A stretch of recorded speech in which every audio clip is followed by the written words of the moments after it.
답은 AI 반도체, 또 최대 2차 전지 비교 분석, 2차 전지와 조선 수익의 길, 점상과 함께하는 특별 강연회. QR코드를 인식해 확인해보세요.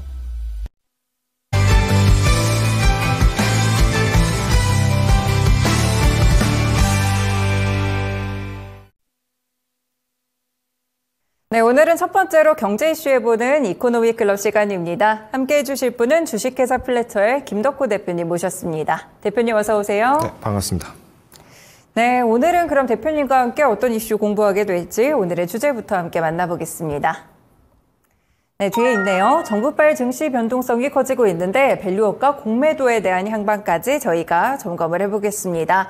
네, 최근에 또 이 미국에서 관련된 정부 인사들이 여러 가지 발언들이 좀 나왔던 것 같은데 공매도와 관련된 내용들도 있었던 것 같고요. 그 외에도 이제 밸류업 프로그램 세일즈에 나섰다 이런 소식들도 함께 있었던 것 같습니다. 이와 관련된 내용일지 대표님 어떤 내용 알려주실까요? 일단 지금 시장에서 뭐 전문가분들도 그렇고 애널리스트 뭐 각계에 있는 많은 사람들이 어떤 종목 이나 기업에 대한 이제 컨센서스를 제시하면서 주가에 대한 향방을 많이 제시를 했을 텐데 네. 연초부터 그리고 이제 또 기업 밸류업 발표 초기였던 2월 이후부터에 대한 주가 향방이 상당히 많이 엇갈리고 있을 겁니다. 그 원인이 무엇인가라고 살펴본다면은 일단 첫 번째, 지금 이제 우리 시장에서 가장 큰 이슈가 되고 있는 어떻게 보면 공매도에 대한 재개 영향들이 좀 불거지고 있고요.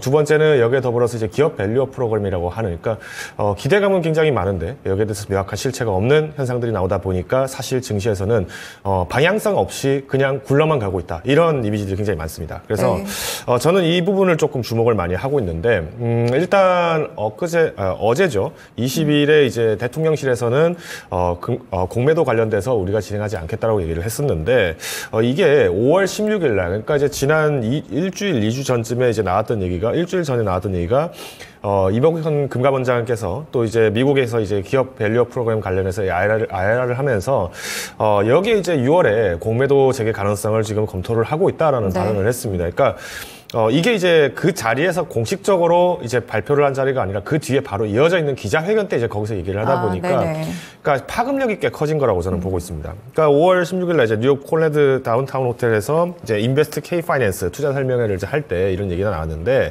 여기서 나왔던 내용이 좀 재밌는 게 있습니다. 그러니까 공매도 거래를 하는 것을 일부 재개를 지금 검토를 하고 있다. 네. 다만 지금 아직까지는 뭐 기술적이나 혹은 대조적으로 좀 미비한 부분이 있기 때문에 좀 늦어진다 하더라도 그럼 여기에 대해서의 문제점은 시장 참가자들과 소통을 하겠다라고 얘기가 나왔는데 지금 최근에 문제가 되고 있는 게 뭐냐면은 지금 이제 공매도가 사실은 뭐 전면 금지를 한다라고 했지만 아시다시피 우리가 알고 있는 뭐 ETF라든가 뭐 많은 이제 상품들 그리고 네. 여기에 대해서 특히 이제 지수를 추정하는 뭐 상품들 같은 경우에는 당연히 어떤 특정 상품이 지수보다 더 높아진다거나 그 기업의 주가보다 높아지게 된다면 괴리율이 발생하겠죠. 그쵸. 그러다 보니까 자연스럽게 이제 공매도를 활용할 수밖에 없습니다. 왜? 본인들이 갖고 있던 주식을 매도를 했다가 다시 매수를 해야 되는 수밖에 없거든요. 그래서 시장 참가자들이 보통 이런 역할들을 하기 때문에 공매도는 당연히 필수 불가결이다. 이 상품을 정상적으로 운용을 하기 위해서 필요하다라는 거고요. 네. 자, 근데 이제 문제가 뭐냐면은 이후에 발언을 했던 것도 조금 저는 의아스럽습니다. 그러니까 여기에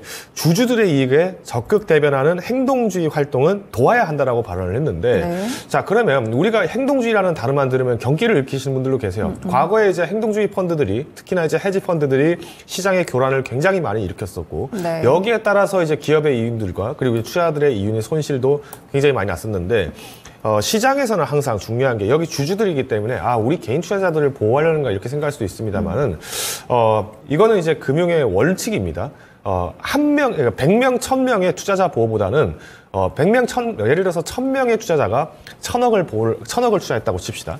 한 명의 투자자가 1조를 투자했습니다. 네. 그러면 시장은 어디를 보호하는 게 주주의 이익을 보호한다고 볼 수 있을까요? 더 큰 쪽이겠죠. 그렇죠. 네. 그러면 이런 입장에서 봤을 때 당연히 개인 투자자와 그리고 기관, 외국인 그리고 어떤 이런 행동주의를 표방을 삼는 뭐 헤지 펀드들 같은 경우에는 과연 이 개인 투자자가 뭔가 보호를 받을 처지가 적극적으로 있을까라고 봤을 때는 거의 불가능하다는 겁니다. 네. 그래서 저는 이런 부분까지 좀 고려를 해봤을 때는 지금 이 증시에서 지금 공매도 재개에 대해서 우려가 나오고 또 여기에서 외인들의 공격세가 또 우려가 된다라는 기사들이 계속 나오는 원인도 이 발언이 좀 꽤나 큰 논란이 일으키지 않을까라고 네. 저는 지금 보고 있습니다. 그래서 사실 일단 지금 공매도를 대해서 이제 재개를 할 가능성이 있다, 검토하겠다라고 얘기를 한 건 사실입니다. 왜냐하면 공매도 시스템을 언제까지 지연을 할 수는 없고 이미 이제 작년에 이제 윤석열 대통령도 윤석열 대통령께서 마찬가지로 공매도를 일단 6월까지는 전면 금지 대신 여기에 대해서 한시적으로 운영을 하되 이제 네. 전산 시스템을 빨리 맞춰야 된다고 얘기를 하는데 이게 대통령령으로만 해서 시행령으로 발의를 한다고 해서 이게 상법상 그 법조항을 이제 완전히 뛰어넘을 수는 없습니다. 그래서 이거를 이제 입법화 과정을 진행을 해야 되는데 여기에서 이제 여러 가지 좀 문제점이 있다 보니까 지연이 꽤 오래될 수밖에 없다라고 저는 판단을 하고 있고요.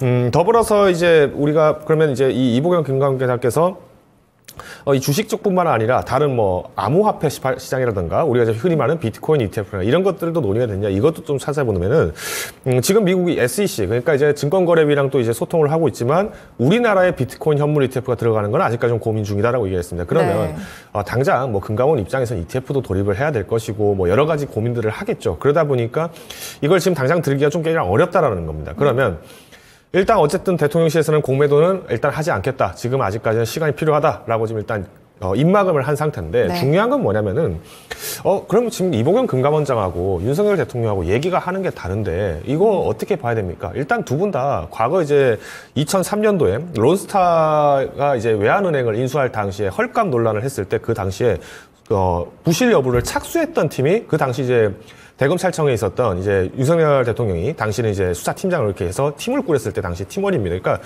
뭐 멀리 보면은 과거에 옛날로 보면 또 한편이기도 했던 인사들이 지금 같이 배정이 되는데 네. 중요한 건 뭐냐면 이게 뭐 인력 따라서 뭐 정치적인 것 따라서 뭐 이런 영향들도 있을 수는 있겠습니다만은 이제 중요한 거는 윤석열 대통령이 지금 최근에 밀고 있었던 부분들 중에서 이 공매도 재개 이후에 공매도 금지 그리고 이제 공매도 금지 이후에 그럼 시장의 여파는 얼마나 큰 변동을 보였을 것인가 이게 더 지금 핵심이라는 거죠. 네. 저는 사실 일단 공매도 자체에 대해서는 오히려 도입은 필요하다라고 저는 주장을 하는 입장인데 당연히 지금 시장에서 교란을 주고 있는 불법 공매도 그리고 여기에 더불어서 이 불법 공매도를 활용해서 단기적 시세 차익으로 시장에 혼돈을 주는 이 헤지 펀드들에 대해서는 과감한 처벌이 필요하다고 보고 있는데 이 부분이 지금 제대로 되고 있지 않다 보니까 시장에서는 공매도라도 좀 제대로 해달라, 제대로 정비해달라라고 보고 있는 게 아닌가라고 보고 있습니다. 그러다 보니까 저는 지금 이번에 시장에서 최근에 이제 주가가 갑자기 급락했다가 또 며칠 만에 급등하는 종목들이 좀 많이 나오고 있는데 실질적으로 우리가 언론에 보도가 된 자료도 없었고 공시된 자료도 없는데 급락한 경우도 굉장히 많았습니다. 맞아요. 있었어요. 그런데 불과 일주일 만에 다시 또 5%, 8%, 10% 이상씩 급등하는 종목들의 특징을 보면은 일단 일일 매매 기준으로서 공매도 평균가가 갑자기 급락하는 종목들이 많았습니다. 그래서 저는 이런 부분들을 봤을 때 지금 우리나라에는 이 공매도 제도에 대한 정비가 굉장히 시급하다. 차라리 건전하고 정상적인 이런 어떤 금융 시스템의 안정화를 위해서 필요한 제도는 빨리 지금 도입해야 되지 않을까라고 저는 좀 얘기를 드리고 싶고요. 네. 자, 그러면 더불어서 이 공매도 재개와 더불어서 지금 또 이번 5월에 또 이슈가 됐던 게 기업 밸류업 프로그램입니다. 근데 지금 아직까지도 뚜렷한 틀은 나오고 있지 않은데 저는 빠르면 이번 주에라도 이번 주 혹은 다음 주에 또 한 번 더 이 기업 밸류업 프로그램에 대해서의 후속 발표가 나오지 않을까라고 좀 예상은 하고 있습니다. 왜냐하면 이게 지금 2월부터 시작해서 지금 꽤나 시간을 끌어왔고 4달 동안 진행이 되어 왔는데 아직까지 실체는 없고 그냥 잘하면은 국민연금이 더 사드립니다. 이런 얘기까지 했는데 네. 사실 지금 5월 1일부터 5월 22일까지 국민연금이 총 8,645억 원을 매도를 했습니다. 이거는 지난 2월에서 4월까지 이제 한 3개월 동안 연속으로 매수 주체로서는 가장 우위에 있던 이 국민연금이 2월에만 해도 2,580억 그리고 3월에 2,490억 4월에 7,000억 가량 이렇게 매수를 계속 했었습니다. 근데 불과 지금 20일 만에 이 샀던 물량의 80%를 갖다가 매도를 했다라는 거는 네. 이거는 국민연금도 사실 어떻게 보면은 이 기업 밸류업 프로그램 이용해 먹는 거 아니냐. 오히려 지금 정확하게 기업 밸류업 프로그램에 대해서 뭐 진행된 게 없을 거 아니냐 이런 의심만 키운다는 거죠. 실제로 지금 국민연금이 가장 많이 매도를 했던 최상위 목록이 뭐냐면 삼성전자입니다. 4,698억 원 매도했고요. 2위가 SK하이닉스 565억 원, 3위가 기아가 476억, 4위가 KB금융 221억 원입니다. 5위가 현대차입니다. 200원 매도했습니다. 이 20일 동안 이동학 매도를 했다라는 건데 저는 이런 모습을 좀 보면은 사실 정부에서 이런 어떤 좋은 기업들을 육성하기 위한 지원 정책을 만들겠다. 이거 너무 좋습니다. 근데 이게 그냥 지금 시장에서는 주가 노름만 하고 있다 보니까 이거는 오히려 투자자들에게 더 투자에 대해서의 방향성을 더 잃게 만드는 행동이기 때문에 저는 차라리 이런 시점에서는 오히려 공매도라든가 혹은 기업 밸류업 이런 프로그램들에 대한 어떤 정책적 이슈를 그렇게 긍정적으로 바라보지는 않습니다. 저는 차라리 공매도에 대한 이슈나 아니면은 뭐 여러 가지 정책들 그리고 이런 발의를 봤을 때 확정적으로 세액이 얼마가 결정된다. 그리고 예산 지원이 어떻게 되고 여기에서 어떤 기업들이 어떤 사업을 하고 있을까 명확해지지 않는 순간에는 저는 이런 정책적 이벤트에 대해서 너무 휘둘리지 않았으면 좋겠다라고 말씀을 드리고 싶습니다.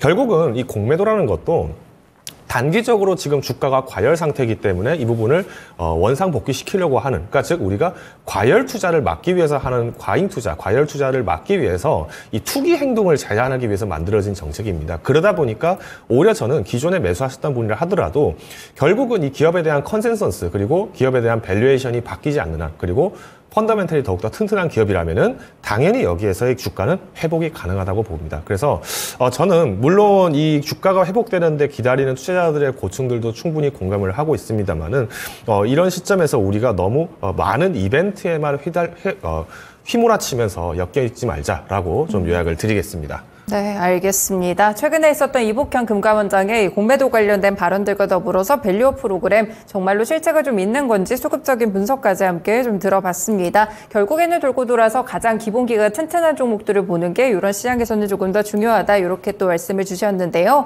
그러면 오늘장 또 설명 주실 종목들이 궁금한데 지금 주신 종목 리스트들을 보니까 최근에 좀 급등락이 있었던 종목들을 같이 가져오셨더라고요. 어떤 종목부터 들어볼까요? 일단 첫 번째로 에코프로머티를 좀 가지고 왔습니다. 이 종목은 사실 뭐 공매도 영향은 이미 뭐 작년 말부터 작년 이제 이미 7월 8월 넘어갈 때부터 이미 이슈는 커졌다라고 저는 보고 있고요. 특히 지금 대부분의 개인 투자자들이 2차 전지주를 지금 매수를 하고 계실 텐데 이 에코프로가 지금 엊그제 이제 11% 가량 12% 가량 급락이 나왔습니다. 이거는 이제 에코프로머티의 상장일을 보시면 알겠습니다만은 11월 17일에 상장을 했었죠. 그 말은 여기에 대한 보호 예수 물량들이 해제가 되는 날이 이번 달 5월 17일이었던 겁니다. 그래서 이날 어떤 일이 있었냐면은 지금 2대 주주로 있는 블루런 벤처스가 이때 한 2% 정도 지분을 과감하게 매도를 하면서 200만 주가 시장에 풀렸습니다. 이 블록 딜을 하려고 하다 보니까 가격이 높으니 체결이 안 됐겠죠. 그래서 가격을 7% 후퇴를 시킨 상태에서 진행하다 보니까 이런 현상이 나왔는데 저는 그래서 아까 말씀드린 것처럼 정책적 얘기와 완전 상관없이 이런 만약 신규주라면은 지금 딱 주목해야 될 이슈가 하나 있습니다. 바로 우리가 보호 예수가 풀리는 날에 대해서의 매매 물량들 그리고 차익 물량들을 주목하셔야 한다는 겁니다. 뭐 이미 에코프로머티 같은 경우에는 공모가가 36,000원이었으니까 여기에서 갖고 있던 지금 예탁 결정에서 지금 17일에 풀린 물량이 2,200만 주입니다. 이 물량들만 가지고 있다 하더라도 사실 이미 지금 매도해도 2배 이상의 차익은 100% 이상의 수익은 뭐 이미 가져갈 수밖에 없기 때문에 이런 이때 기술적인 부분들 그리고 당연히 우리가 이런 기업별로에 있는 이벤트들은 조금 초점을 맞춰서 접근하셔야 되지 않을까라고 판단하고 있습니다. 네, 일단 신규주들 투자하실 때는 보호 예수가 풀리는 날짜를 꼭 체크를 해보셔야겠죠. 물론 종목마다 좀씩 다르지만 대체적으로 한 달, 3개월, 6개월, 1년 이렇게 좀 있으니까요. 보호 예수 해제되는 날짜까지 좀 생각해 보시면서 투자 전략 세워보실 필요가 있겠습니다. 네, 두 번째 종목은 하나솔루션을 또 주셨는데요. 이 종목 요즘 이슈가 좀 많습니다. 오늘은 또 태양광 쪽으로 묶이면서 급등하고 있는데 어떻게 봐야 될까요? 일단 태양광 쪽에 급등을 하고 있는 거는 아무래도 이제 중국 시장에 대해서 이제 견제를 강화한다라는 게 나왔는데 이 소재는 뭐 이미 몇 달째 지금 얘기가 나오고 있습니다. 시진핑 주석이 이제 유럽에 방문한 이후에도 유럽 측에서 좀 꽤 달갑지 않은 얘기가 나오다 보니까 미국 시장에서 있는 신재생 에너지 기업들의 주가가 그렇게 쉽게 빠지지 않았던 거죠. 저는 그래서 이 부분을 좀 말씀드리면은 일단 하나솔루션을 좀 보고 싶습니다. 하나솔루션이 물론 대중경제 관련해서 이제 수혜를 받을 것이다 기대감도 있겠습니다만은 이 주가가 지금 올라온 거는 왜 그러면 다른 종목들은 원래 본디 위치에 있던 주가보다 지금 더 높게 퍼포먼스가 나왔는데 그렇죠. 하나솔루션은 그럼 왜 이렇습니까라 얘기한다면 저는 의심의 여지가 없이 이 종목은 지금 공매도 타깃이 됐다라고 저는 보고 있습니다. 네. 5월 21일 날 제가 이날 이제 제가 아마 진시진 때도 제가 이 종목을 진단했던 것 같은데 하나솔루션 왜 빠졌습니까? 얘기했을 때 제가 아무리 찾아봐도 이거는 이날 당일날 이제 공매도 평균가가 좀 의심스럽다라고 얘기를 드린 게 있었는데 네.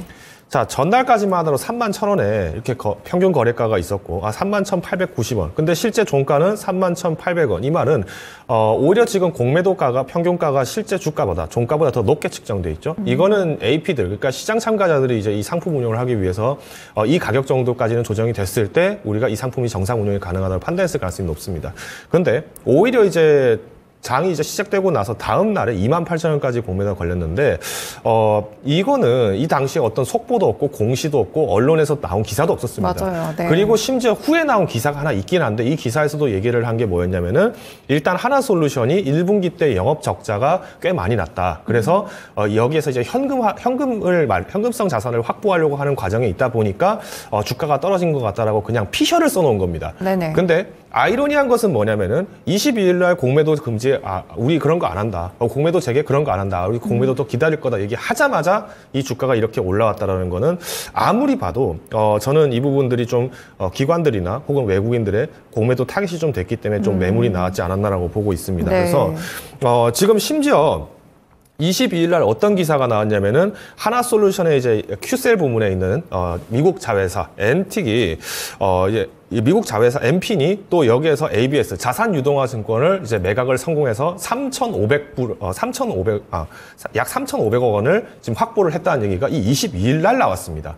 그러면 너무 수상하지 않습니까? 이 부분들은. 이런 것들까지 우리가 좀 봤을 때 저는 오히려 하나솔루션이 지금 오늘 반등한 거는 이전 주가에 대해서의 회귀를 했다라는 것 자체는 좀 긍정적이지만 우려가 되는 거는 일단 거래량들 그리고 실제로 21일, 22일 날 매수 주체가 대다수가 누구였냐면 순매수는 개인 투자자분들이 많이 매수를 했습니다. 그래서 일단 손바뀜 정도를 좀 조심하시면서 다른 섹터들도 함께 구분해 보시자라고 말씀드리겠습니다. 네, 알겠습니다. 일단 하나솔루션 급락의 이유가 좀 궁금하셨을 것 같은데 그래도 대표님이 어느 정도 분석을 좀 해주신 것 같고요. 일단은 관련해서 이런 이슈들이 있었다는 점 오늘의 주가까지 같이 연결해서 체크를 해보실 수 있을 것 같습니다. 그리고 마지막으로는 어떤 종목 볼까요, 대표님? 마지막으로 제가 KB금융을 좀 말씀을 드릴 건데, 이 네. KB금융 같은 경우 외국인 보유율이 지금 연초 72%에서 78%까지 올라갔습니다. 네. 외국인들이 왜 사느냐? 일단, 자, 기업 밸류 프로그램에서 실질적으로, 뭐 이슈가 없다라고 가정을 해보겠습니다. 그러면 결국 기업 밸류업에서, 기업 밸류업 프로그램을 빼고라도 이 KB금융을 비롯한 금융주들, 그리고 지금 대다수의 우량한 기업들의 특징은 뭐겠습니까? 배당입니다. 네. 자, 근데 재밌는 사실이 뭐냐면은 그럼 우리가 외국인들이 매수를 많이 했기 때문에 이 KB금융에 대해서의 매물들이 좀 많이 나오지 않을까라고 생각을 할 수도 있거든요. 네네. 자, 근데 이 지분을 보시면 자, 공시 제외 주주가 75.95%입니다. 이 중에 외국인들이라고 지금 표시가 되어 있는 거는 제가 알기로 여기 이제 미국 자산운용사가 마찬가지로 지금 포함이 되어 있는 걸로 알고 있는데 자 그러면 우리가 이런 KB금융이나 하나금융지주 같은 경우에도 어떻게 판단해야 된다? 이거는 지금 쉽게 매도를 할 수는 없다라고 저는 보고 있습니다. 네. 그러니까 수익화를 내는 데 있어서 지금 이 외국인 주체들이 어떻게 대응을 하는지가 필요한데 저는 단기적으로 봤을 때는 조금 변동은 있겠지만 일단 74,000원 선에서 7만 원 선까지에 대해서의 밴드는 조금 계속 주목을 해야 된다. 그래서 지금 신규 탑승하시는 분이라면은 좀 횡보를 할 가능성은 좀 없지 않아 있다라고 저는 판단을 하고 있는데 네. 어디까지나 지금 이제 기업 밸류업 프로그램에 대해서의 일단 순환율은 점점 줄어들면서 주가가 빠질 가능성이 큽니다. 그래서 저는 오히려 기업 밸류업 프로그램은 조금 긍정적으로 보지 않고 이번에 또 발표가 된 내용이 실효가 좀 없을 가능성이 크다라고 판단을 하고 있기 때문에 지금 만약에 기업 밸류업 프로그램을 좀 놔도 좀 불안하다라고 생각하시는 분들은 조금 지분을 좀 줄이시는 게 맞지 않을까라고 판단하고 있습니다. 네, 4대 금융지주들 외국인 지분율이 역대 최고라고 하는데 일단 KB금융에 대해서 이야기를 주셨고요. 밸류업 프로그램과 관련돼서는 약간 보수적인 의견까지 함께 들어봤습니다. 대표님 오늘 말씀 여기까지 듣겠습니다. 말씀 고맙습니다. 네, 지금까지 이코노미 클럽 시간이었고요. 주식회사 플래처의 김덕호 대표님과 함께했습니다.